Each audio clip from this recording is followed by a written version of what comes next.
Hi everyone, and welcome to Seedcamp Firsts, the definitive guide for early stage founders to get your companies off the ground, brought to you exclusively through wisdom and experiences from some of the brightest minds across the Seedcamp nation. Today, I'm very excited to be joined by Tom Bangay, Senior Director of Content and Community at Juro, and Raphael Allstadt, co-founder and CEO of TLDB. Now, today we're going to be focusing on all things content, from why it was first determined to be an important part of the business and shaping the early strategy, to execution, measurement, and any key learnings looking back that we could all benefit from. So hi guys, welcome. Hello. Hello, thanks for having us. Super excited. So first off, I would love for the two of you to just briefly introduce yourselves with a bit of background on who you are, your company, and your role. Tom, do you want to kick us off? Sure, yes. So my name's Tom, and the Senior Director of Content and Community at Juro, which is a B2B SaaS company in the legal tech space. So what we do is Juro is an all-in-one contract automation platform that enables teams to streamline the creation, execution, and management of contracts at scale.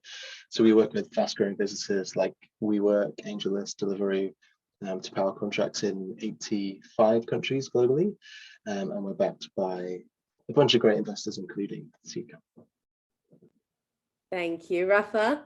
Cool. Hi, everyone. I'm Rapha, the co-founder and CEO of TLDB. TLDB is, you can guess what the name stands for. We usually don't reveal it, but I'm pretty sure you have a good guess already. We help you catch up on meetings in minutes on Google Meet and Zoom. And we are focused on the prosumer going up to B2B. And yeah, we are very excited to essentially serve people spend less time in meetings. We are used by several tens of thousands of users across great companies, seeing great virality from the start of the product to grow within these companies as a product-led company. And I'm excited to talk about content because for us, it's a clear separator on how we go to the market and position ourselves. So on that, Rapha, let's stick with you. What does content mean for you at TLDB? You said it's product marketing led and a clear sort of area for differentiation. Can you embellish on that a little bit for us? Sure, happy to do so. So when we started TLDB, we were looking at the market and the general state of, the ripeness of the market, so to speak. And we found that generally the problem is well defined. It's like many people feel the problem of having way too many meetings with an average of 16 hours a week in meeting. A day would be horrible. A week, luckily, in meetings. And so this was very clear. And also people were already looking for solutions, like the first entry point to record a meeting, to transcribe it in order to share it with someone. Also, we had a lot of well-established players in the space already that we know we had to pick up the fight with. So for us, we early on looked at content as a way to differentiate ourselves as a challenger brand in that space. That, we said we're okay if some people don't like our approach, but others really love us for doing what we do. And that was very important from the start and how we thought about content when we basically wrote the first line of text or started the first video with TLDB. Nice. So you really came at it with that challenger brand mentality.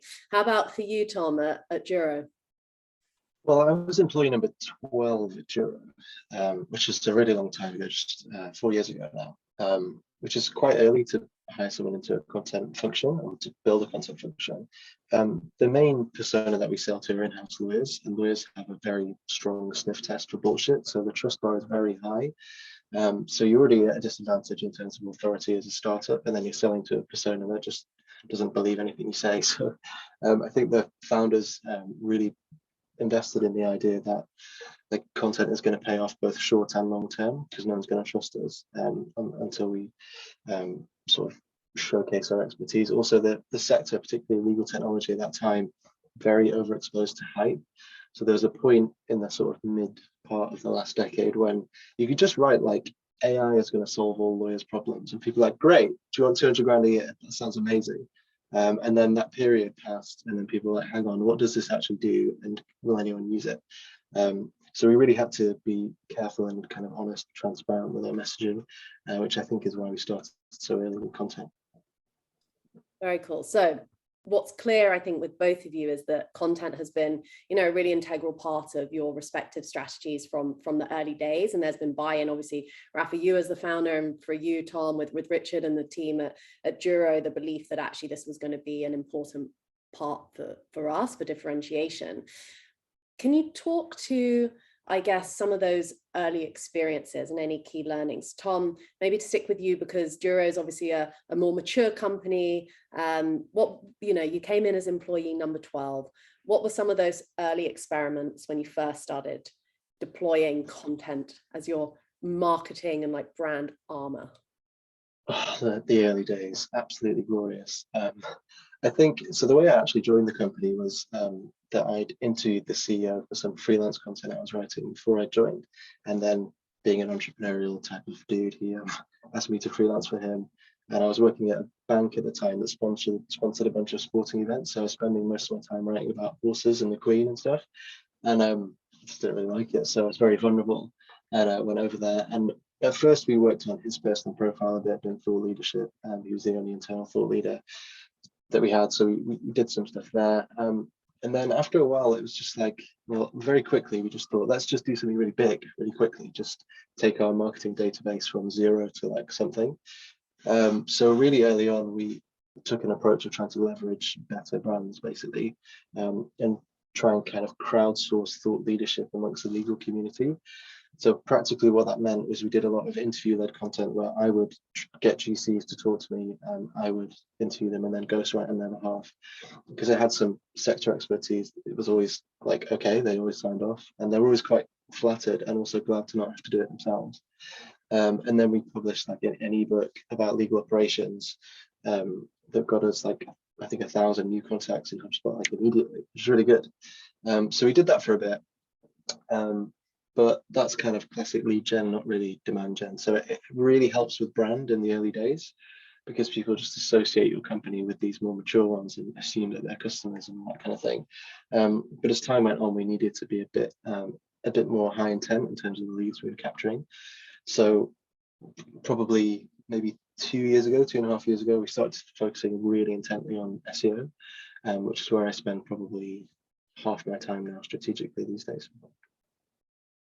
Yeah, definitely quite the shift. And I think it's the putting people at the center of the content rather than just making it about yourselves. It seems so obvious in many respects, but so few people actually do it. And it speaks to, you know, people's own egos or whatever it is. But you know, the fact that you were doing it for them, that they didn't have to do it, that they had that flattery of being asked it, you know, and was creating great content for you in the process. I can totally see why that was a great strategy. Yeah, and there's like a real sweet spot as well. You have to, obviously with everything startup related, you have to move really quickly. But if you try and get like the GC of Amazon to be in your ebook or whatever, they're never going to reply to you. But you can sort of spot the people who are in that magical sweet spot of like quite self-promotional, maybe they want a new job, also know some stuff, quite busy, are on LinkedIn a lot, and there's loads of GCs who fit into that bracket. So you can find those people and then work with them, and not only do you get the short-term content benefit, but now you make friends, and then like you have this magic network thing going on. So in the early days, we also relied a lot on organic distribution of our content by the people who we'd ghostwritten it for. And that again is like, if you can get it to work, it's absolute magic because it costs nothing at all. And you get people sharing it as if it's not your content, and all of their networks download it. And then you just get this big jump in MQL. So it's quite nice, but hard to scale. But it's, I guess the takeaways there is it was intentional, it was targeted in terms of who you were going after, and it had a natural inbuilt virality because by using other people, especially people who perhaps were inclined to self-promotion, you were going to be having all those people sort of helping promote and distribute it beyond the reach of your own channels. Rapha, yeah. Sorry, just the last yeah. thing I was going to say on that, sorry, is just that we also had, like, one of the reasons why Richard tried to get me in the early stages, like, no one ever really has a content strategy in the early stage in a tech company. It's just a huge mistake. You just get a blog and start writing stuff. Like, we raised $1 million, like, isn't that great? And then after a couple of months, you've got no ideas and your blog is now a wasteland. And really early on, it's like, you must have a piece of paper with a $ at the top, and then some lines that lead from the tasks you do to those dollars. And if you don't, do something else. So even when we were doing this lovely brand sheen content, it was very revenue focused, but we just didn't tell anyone on the outside that. I can totally relate to that actually from TLDV side. So when we started out, we said, great, let's start with thought leadership content about how to work asynchronously, how to be fewer times in meetings. And we kind of thought this as a way to really, generate leads as well. And, it was for us it was a great exercise, honestly. Like it resulted in a manifesto that we still have on TLDV today, but it wasn't like, it was really like the wasteland, as Tom almost said, because the challenge always is with SEO, it takes months to see if it's effectful or not. So if you it's a lot of opportunity cost as well, because you take a long time to realize that it was the wrong strategy. And so and to add on that, you don't have the authority and trust on Google to rank actually for the content you're doing, that makes it even worse.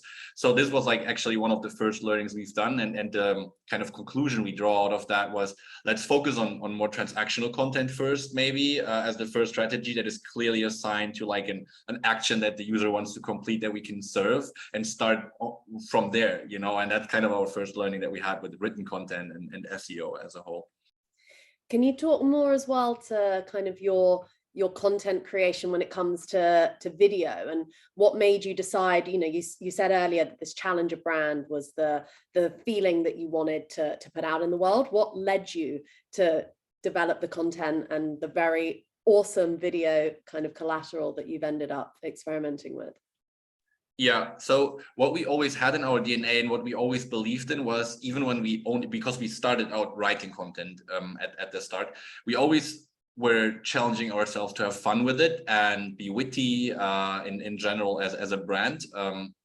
So this was kind of in our DNA, and people that read the content, they did like it. So we said, hey, there is something it resonates generally with the market, but we didn't see really like results coming in. So essentially, when we refocused ourselves, we looked at the market and said, what defines us compared to the competition? And it's video, clearly. We're a video product. We really believe in remote unique video to convey information, so that's very aligned with the brand.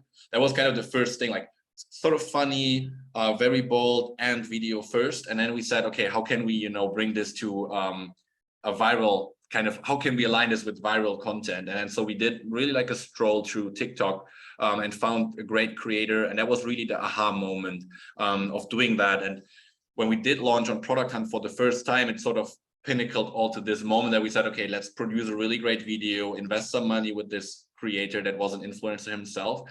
And the reaction was really mind-blowing, because it was actually a sort of untapped territory in product launches. They're all very similar. So yeah, in the end, we won the product video of the year on Product Hunt with that, and which was a great, I have the golden kitty here, which we were super happy about.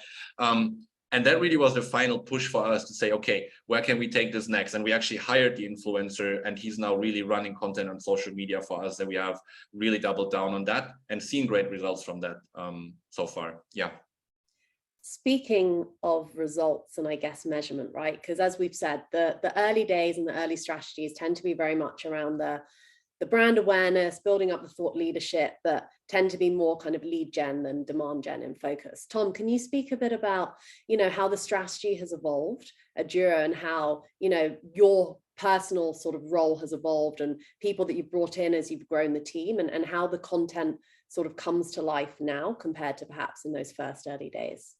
Yeah, it's really relevant as well, because we've been interviewing some PPs and stuff at the moment, and the question around what metrics matter to you and how would you target the team is always the one where I'm just glued to the screen, because over time it's a startup, so we tried pretty much everything, but I would say the trend line has been we've just moved further and further down the funnel.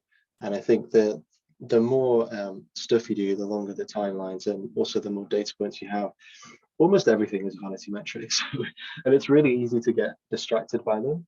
So let's say you get a page 1 ranking for a key high intent term, vanity metric.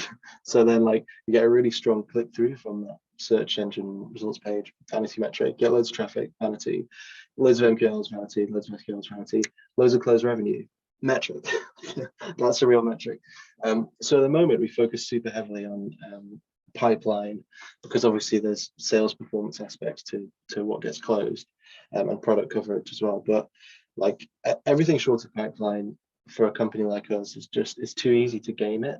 And as soon as you become a function that's in any way mature and you have like specialists and some budget and you're doing lots of stuff, if your target was, let's say, MQLs and people can get a bonus by hitting a certain number, you just drive the wrong behaviors.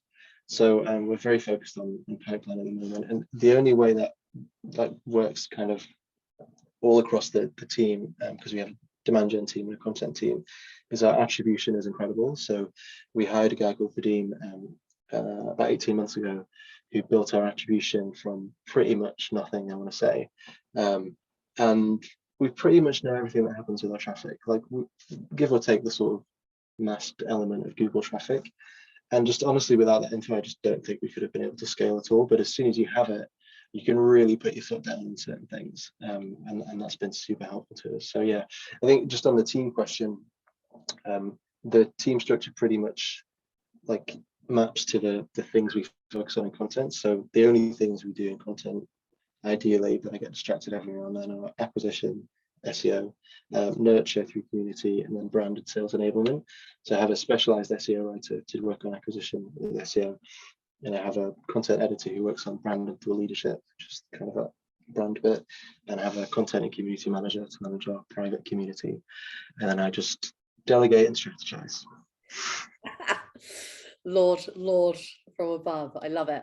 I think that point though is so critical, you know, like aligning the content strategy to actually the core business goals, which are generally going to be revenue based goals, and, you know, understanding that creating these very separate kind of content, what we would seem to think to be more content specific metrics, but that are just pure vanity metrics. So what if you have, you know, 20,000 Twitter subscribers, are any of those, or followers, are any of those converting into leads, and being, you know, pretty strict with yourselves about what you actually expect content to be delivering, and ensuring the content team is bought in, like to the business kind of goals as a whole. Rapha, how do you guys think about that? We are thinking very similar, but like, for example, for our social media profiles that we post heavily on and invest heavily on, we do like count a lot on impressions overall, because again, like we are in the sort of like competitive market, and brand consideration is like important in getting our name out there, but also from a second aspect, because actually like TLDV is very easy to be adopted, very easy to be learned. It's usually one person in the organization that starts using the tool. And then, you know, you need to think from that person as well, how good do they feel to introduce TLDV to their peers and the team as a tool, as a solution, but also as a brand and company, given that there is competition in the space. So, you know, we actually see really high brand love that helps people actually feel good about suggesting to use TLDV as opposed to a competitor. So in that sense, for us, it's a little bit harder sometimes to attribute, and that's why impressions for us are important, and also like a great social presence and a lot of character in the content we produce and brand.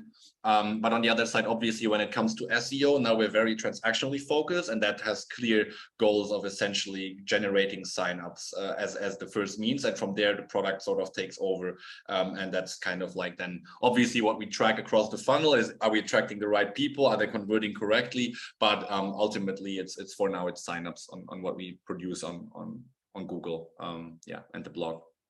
And what would be the tipping point for you to say, okay, we now need to invest more in this, or to bring in more people? Is it kind of reaching a number of signups or reaching a number of impressions? How are you thinking about that? Yeah, that's very interesting. So there's multiple factors to that. Like when you talk about social media, like frequency is super important. And like that's actually a point where like TikTok is, the algorithm is like a black box almost. On Instagram, we have much more success at the moment. But on TikTok, we even think about scaling right now a little bit more to add more creators into the mix, just to grow faster on that platform and serve this piece. But, you know, in terms of SEO, I think that what we are looking at is, I think that's pretty straightforward, honestly, like in the sense of, you know, looking at conversions you drive with that through the product and attributing it to essentially retention and then eventually upgrades. And that, I think, for us can be done and scaled with freelance writers quite well at this point. So we're still a bit earlier than Juro in that sense. How much do you think the founder needs to be bought into content for it to be an important part of the business? and the strategy? Rapha, as the founder, I'm going to you first. Okay. I think it's important because like if a strategy sort of fails and the founders kind of like has a lot of buy-in in the way we've done it, it's sort of helping you kind of maintain some sort of boldness to keep one thing. For example, when SEO failed for us at the early stages, it could have been like, hey, maybe the content is too funny and not serious enough. Like all your competitors are sort of like focusing more on the transaction itself. You're adding humorous elements. But if the founders really like stand in for that and say, hey, I think we should push in that direction, and for us the brand is very important, as I mentioned, then I think it helps keep this consistency and then transform it just to some other channel maybe, and then find success there that you otherwise would have not found, because maybe you would have iterated faster on the brand. So founder gut, I think, is important in that sense, and I think even I do TikTok videos myself sometimes. I think it's important that the founders are involved at our stage, and we are earlier than Juro, obviously. So yeah. Dude, how am I not following you on TikTok? I clearly need to get on that. Tom, my content is the worst. Don't follow us. I'm totally about to. Tom, you mentioned that, for you, it started as a bit of a freelance and sort of helping Richard build his personal brand, but can you speak a bit more to that founder buy-in and how that's evolved as the business has grown too? Sure. I think I never worked at a startup before I worked for Juro. And I guess because I worked at a bank and a few other companies, and I worked for Thomson Reuters, which is kind of a possible exit route for legal tech companies. And I think if I'd known anything about startups, there's like a couple of things I would have done. One, I would have realized it was quite risky to take the job, employee number 12. And in hindsight, it all worked out, so that's fine. And number two, if I'd known quite how long the shadow is that founders cast, I would have interrogated them a bit more in the interview process. And again, I got really lucky there because they're both great, and I didn't really have any problems. But if you had a difficult founder, or a founder who perhaps like was hiring you because they need some headcount but they're not totally bought in and that kind of thing, that would be quite bad. So I mean, I can only speak for my particular founder, but if you can show that guy like a number on a piece of paper that is important to the business, and then you can show that you can influence that number and you do it predictably and it helps the company grow, you can do anything you want within reason. Like you'll get all the backing that you need and support and buy-in and investment in team members and things like that, because those are the kind of people that help startups grow quicker than other companies. So I think I've been really lucky to be enabled in that way at the business level, and I've kind of stayed in the, I guess, like the exco kind of vibe, like amongst the senior managers for probably a bit longer than you would expect content person, because obviously like a VP marketing is going to come in at some point. But the amount of time that I spend talking to and working with and trying to understand our ideal customer just means like I have really great pointed questions in difficult meetings. I've clung on a bit in the senior circles there, but yeah, I think probably like any other function of startup, if the founder believes in what you're doing, it's quite hard to go wrong there, but you just need to keep succeeding. Yeah. So building on that, what do you think, Tom? What should companies first thinking of investing in content bear in mind? I mean, why do you want content? Like you need a really clear kind of vision of, because if you just want a really great website, let's say you're a super early stage company and you want your website to look really good and people not to bounce off when they arrive, and your acquisition channels are going to be like outbound or PPC or something, like, do you really need content? Is what you need like a digital marketing specialist who understands more about PPC, or like a product marketing specialist who can help you position and all that kind of thing, which like we're all later down the line for us. I think if I look back and think about things that I wish like I'd known at the beginning, I guess like strategically rather than very specific tactical things, I think if you bring in a content person and you've not sorted out all of your fundamentals, like what's your value proposition, what's your ideal customer profile, what's your messaging framework look like, if you've written all this stuff down, then you're sort of asking people to drive a car with no steering wheel. It's like you really need to have all that defined before you try and position your company around it with content. Because if you start writing loads and loads of stuff and then is kind of unfocused and you misunderstood who you're aiming at, it's just going to miss immediately. So yeah, I think that's one thing. The other thing I thought of was, yeah, I think having a really clear understanding of what is high intent, which Rapha mentioned, like around transactional SEO content. At some point, things are not going to work, or like in our case, we sell to lawyers, so every year we have to remember not to panic when they all go on holiday for 2 months in summer and there's no demand. It's really interesting, like lawyers' buying patterns, particularly in the UK, track exactly to private school holidays. So if the kids are off, no one's buying anything. So yeah, I think, you know, that kind of thing, like really understanding, like if you need to panic and just make sure you only focus on high intent and you stop doing things like brand and thought leadership. Do you actually know what high intent is? And if you can't answer that question properly, you're just going to make bad content decisions. Also, we're very, this is the last thing I'll say on this, but we're very aggressive with our input metrics. So you got to be extra confident your strategy is correct. But if you're really confident in it and you know you found the right thing, go really big, really fast, really hard. Just like press your foot to the floor, and that's how you're going to move the needle. I'm taking from that, you've got to have clarity around the actual messaging and the pillars so that there's consistency. And you then as well need to be intentional and have high intent, and then actually like gun for it and really put your foot down to go after it, because otherwise it's sort of hedging and not really sort of making a decision either way. Rapha, how about for you?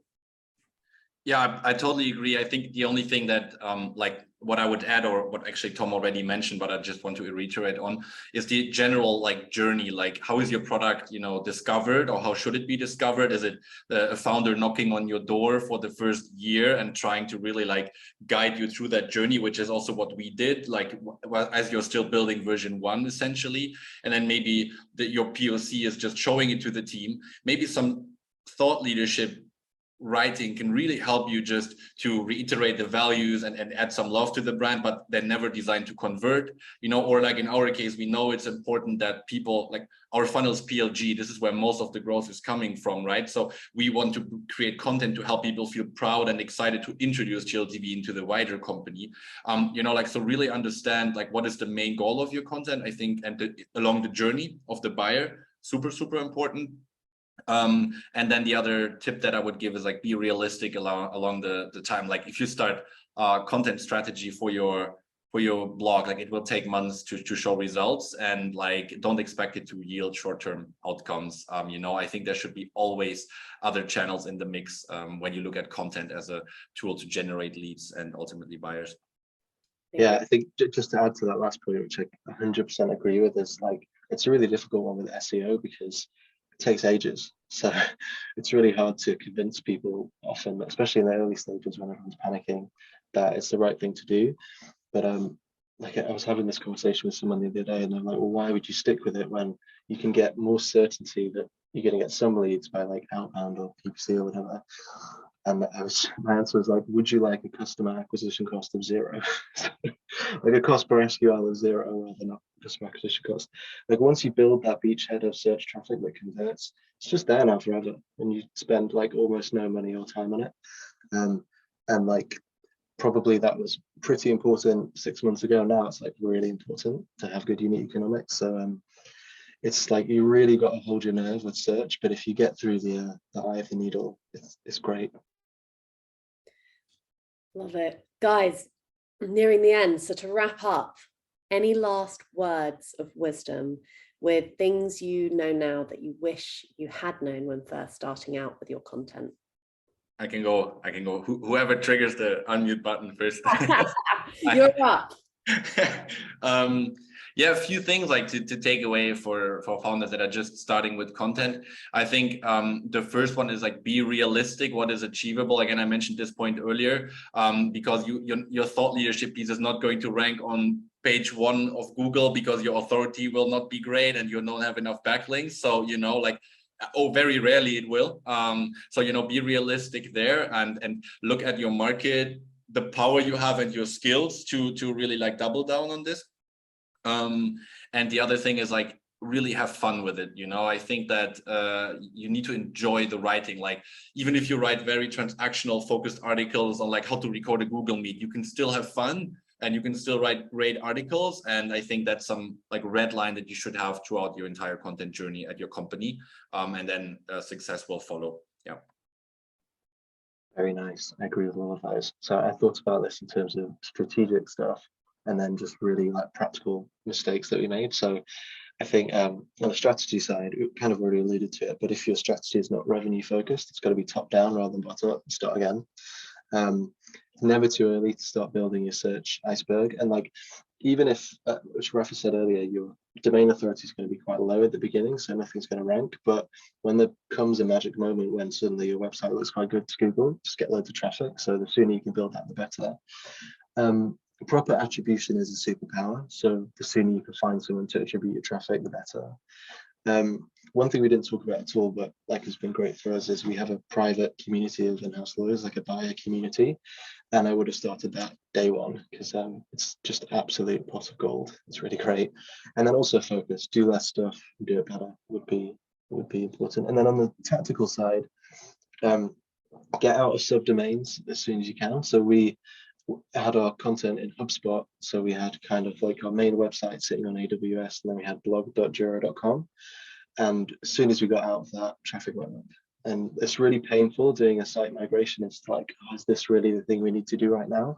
The longer you leave it, the worse it is. So just either don't make that mistake in the beginning or get out of it as soon as you can. We have an SEO consultant we work with for one day every 2 weeks. Best money you'll ever spend. Because just like technical SEOs, you can't beat an agency on salary. So you're never going to bring someone really good in-house. But if you find someone who can just sit you down every 2 weeks and tell you all the things you've done wrong, it's like super useful. Don't buy links, like bought backlinks are that pointless. And then the last thing would be, it's unrealistic you could be an expert on everything. So if you think about the whole funnel, like write good content, capture the ranking, convert it from the results page, like convert it on page, like I can't do all of that. It's just too many things to be an expert on. So just find people who know what they're doing, either as like informal mentors and consultants or whatever, and just lean on them, because it's that Socratic thing, like wisdom is knowing you know nothing. Just rely on smarter people to get it done. Well, I feel I have gained heaps of wisdom from this conversation, guys. Thank you both so much. I'm sure all of our listeners will feel exactly the same. Thank you guys for joining, and please do check out Juro and TLDB and all of their awesome content for inspiration. Thank you. Thank you. Thank you. And don't hesitate to reach out if you have questions. I am always reachable. So just ping if you have any questions. Find him on TikTok. Thanks, guys.